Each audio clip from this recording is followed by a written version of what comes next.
Samsung M14 এটা তার মোবাইলের নাম হবে। তিনি বলছেন হোয়াট ইজ জেরো প্রেপোজিশন। খুবই সুন্দর একটি প্রশ্ন। জেরো প্রেপোজিশন কি? আমরা জেরো কন্ডিশনালের নাম শুনেছি, জেরো আর্টিকেলের নাম শুনেছি।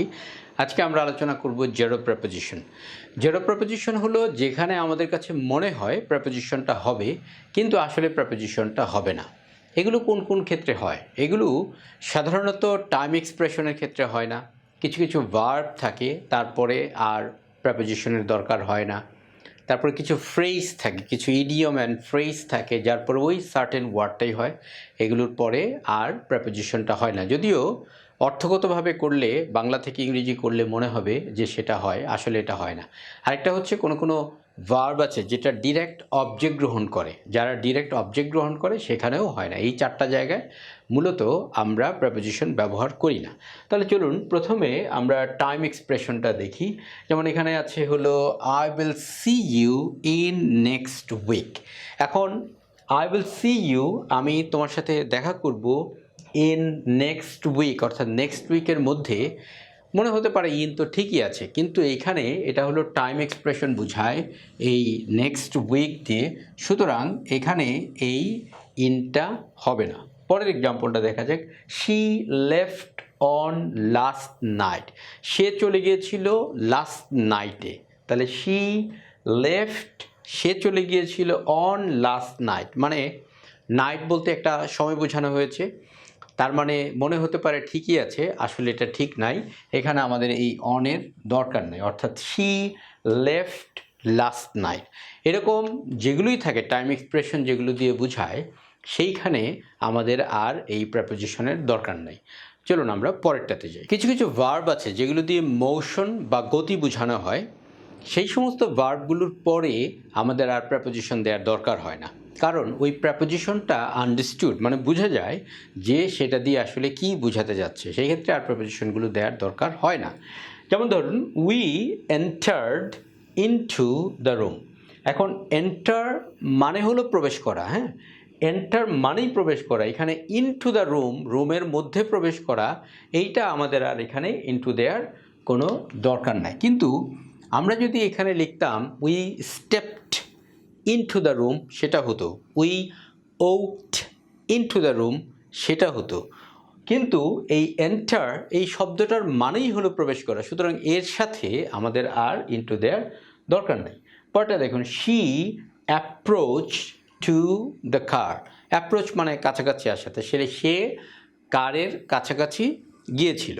তাহলে শি অ্যাপ্রোচড, এখানে দ্য কার দিলেই হবে, এখানে আর টু দেয়ার দরকার নেই। অর্থাৎ এই মোশন সংক্রান্ত আরও ভার্ব আছে যেগুলোর সাথে আমরা কোনো প্রেপোজিশন ব্যবহার করি না, কারণ প্রেপোজিশন দিয়ে যেটা বোঝায় এটা ছাড়াও একই অর্থই বোঝায়। যেহেতু এটা আন্ডারস্টুড, সেহেতু অতিরিক্ত আর প্রেপোজিশন দিয়ে এটাকে ভারাক্রান্ত করার দরকার নেই। এবারে দেখুন কিছু কিছু কমন ফ্রেজ এবং ইডিয়ম আছে যেগুলো আমরা ওইভাবে করেই ব্যবহার করি, এগুলোর আগে আমরা কোনো প্রেপোজিশন দেই না। যেমন প্রথম এক্সাম্পলটা দেখুন, খুবই common example, they went to home. They went home, এইখানে এগুলোর অনেক ব্যাখ্যা দাঁড় করানো যায়, বাট এগুলোকে আমরা বলতে পারি যে কলোকিয়ালিজম, অর্থাৎ এইটা এভাবে করেই আসে, নেটিভরা এভাবে করেই ব্যবহার করে। এগুলোর ধরুন অনেকে বলে যে এখানে হোমটা হচ্ছে অ্যাডভার্ব, অ্যাডভার্বের আগে টু হবে না, সেই জন্য ইত্যাদি ইত্যাদি। তো এটার উপর আমারও একটা ভিডিও আছে যে হোমটা এখানে কেন অ্যাডভার্ব পরিগণিত হয় ইত্যাদি, ওটা ডিটেল বলা আছে। বাট আমি অনেক ঘাটাঘাটি করে দেখেছি যে যুক্তিগুলো দেখানো হয় সেই যুক্তিগুলো আসলে 100% মেনে নেওয়ার মতো না, কারণ হোমটা এখানে অ্যাডভার্ব হচ্ছে, আরেক জায়গায় তো নাউন হয়, ইত্যাদি ইত্যাদি। সবচেয়ে ভালো হচ্ছে যে নেটিভরা এভাবে করে ব্যবহার করে, আমাদের এভাবে করে বলতে হবে, দ্যাটস ইট। তাহলে এখানে এই ওয়েন্টের পরে আমাদের আর টু দেয়ার দরকার নাই, কারণ নেটিভরা এখানে টুটা দেয় না। তাহলে দে ওয়েন্ট হোম। পরটা দেখুন, I will go to downstairs. একই জিনিস, হোম যেমন এখানে অ্যাডভার্ব, ডাউনস্টেয়ার্সটাও এখানে অ্যাডভার্ব, তো এখানে এই টুটা ব্যবহৃত হবে না। তাহলে আই উইল গো ডাউনস্টেয়ার্স।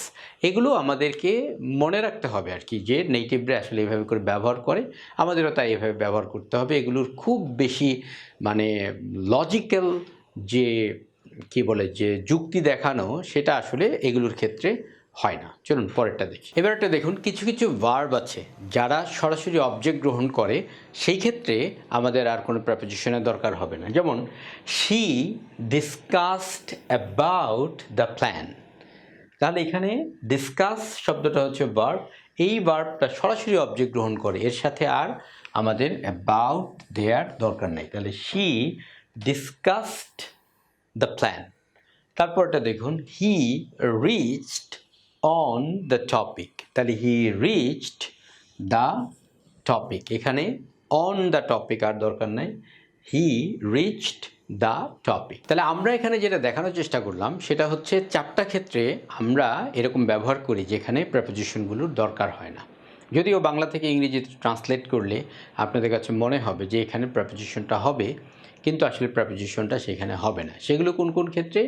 1 নম্বর হচ্ছে টাইম এক্সপ্রেশন, যেমন ধরুন নেক্সট ডে, নেক্সট ইয়ার অথবা হলো টুমরো, এগুলো যদি থাকে সেক্ষেত্রে আমাদের প্রেপোজিশন ব্যবহার করার দরকার হয় না তার আগে। 2 নম্বর হলো কিছু কিছু ভার্ব আছে যেগুলো মোশন ভার্ব, যেগুলো নিজেই আপনার ওই প্রেপোজিশনের অর্থটা ক্যারি করে, সেগুলোর ক্ষেত্রে আমাদের প্রেপোজিশনগুলো ব্যবহার করার দরকার হয় না। 3 নম্বর হলো কিছু ইডিয়ম বা ফ্রেজ থাকে যেগুলো যেভাবে করে বসে ওইভাবে করে, যেমন গো হোম, আমরা ওইভাবে করে ব্যবহার করি। আর 4 নম্বর যেটা, সেটা হলো কিছু কিছু ভার্ব আছে যারা ডিরেক্ট অবজেক্ট গ্রহণ করে, সেক্ষেত্রে প্রেপোজিশনের কোনো দরকার হয় না। তো আমাদের যারা আমরা এটাকে ইংরেজিকে সেকেন্ড ল্যাঙ্গুয়েজ লার্নার হিসেবে শিখি, অথবা যারা ফরেন ল্যাঙ্গুয়েজ লার্নার হিসেবে শিখি, আমাদের জন্য এগুলো একটু ট্রিকি। সেই জন্য এগুলো বেশি বেশি করে প্র্যাকটিস করতে হবে যে প্রেপোজিশনটা কোথায় বসবে, কোথায় বসবে না। নেটিভদেরকে ফলো করতে হবে যে ওরা কিভাবে করে ব্যবহার করে। যেমন একটা কমন জিনিস আমাদের কাছে আসতে পারে, জয়েন উইথ আস। আসলে জয়েন আস, এখানে উইথের দরকার নাই। তো এরকম অনেক ক্ষেত্র আছে যেগুলোতে নেটিভরা প্রেপোজিশনটা ব্যবহার করে না, কিন্তু বোঝা যাচ্ছে প্রেপোজিশন ছাড়াও বাক্যটা বোঝা যাচ্ছে, সেক্ষেত্রে আমাদের প্রেপোজিশন ছাড়াই ব্যবহার করতে হবে যদি প্রেপোজিশনটা দেই। আর এগুলো যদি কোনো কম্পিটিটিভ জবের প্রশ্ন হয় সেক্ষেত্রে অবশ্যই মার্কস কাটা যাবে, আর যদি বাস্তব জীবনে হয় সেক্ষেত্রে আপনি হয়তো চালিয়ে নিতে পারবেন। যাই হোক, প্রশ্নটা খুবই ভালো ছিল, আমার এই ব্যাপারে কথা বলে আনন্দ লেগেছে। আপনাদের এই জাতীয় আরও কোনো প্রশ্ন থাকলে আমাকে পাঠিয়ে দিতে পারেন, কমেন্টে লিখুন, আমি আপনাদের প্রশ্নের উত্তর করার চেষ্টা করব। পরিশেষে দেশকে ভালোবাসুন, বিশ্ব মানবতার কল্যাণে অবদান রাখুন, সকলের জন্য শুভেচ্ছা, ভালো থাকুন।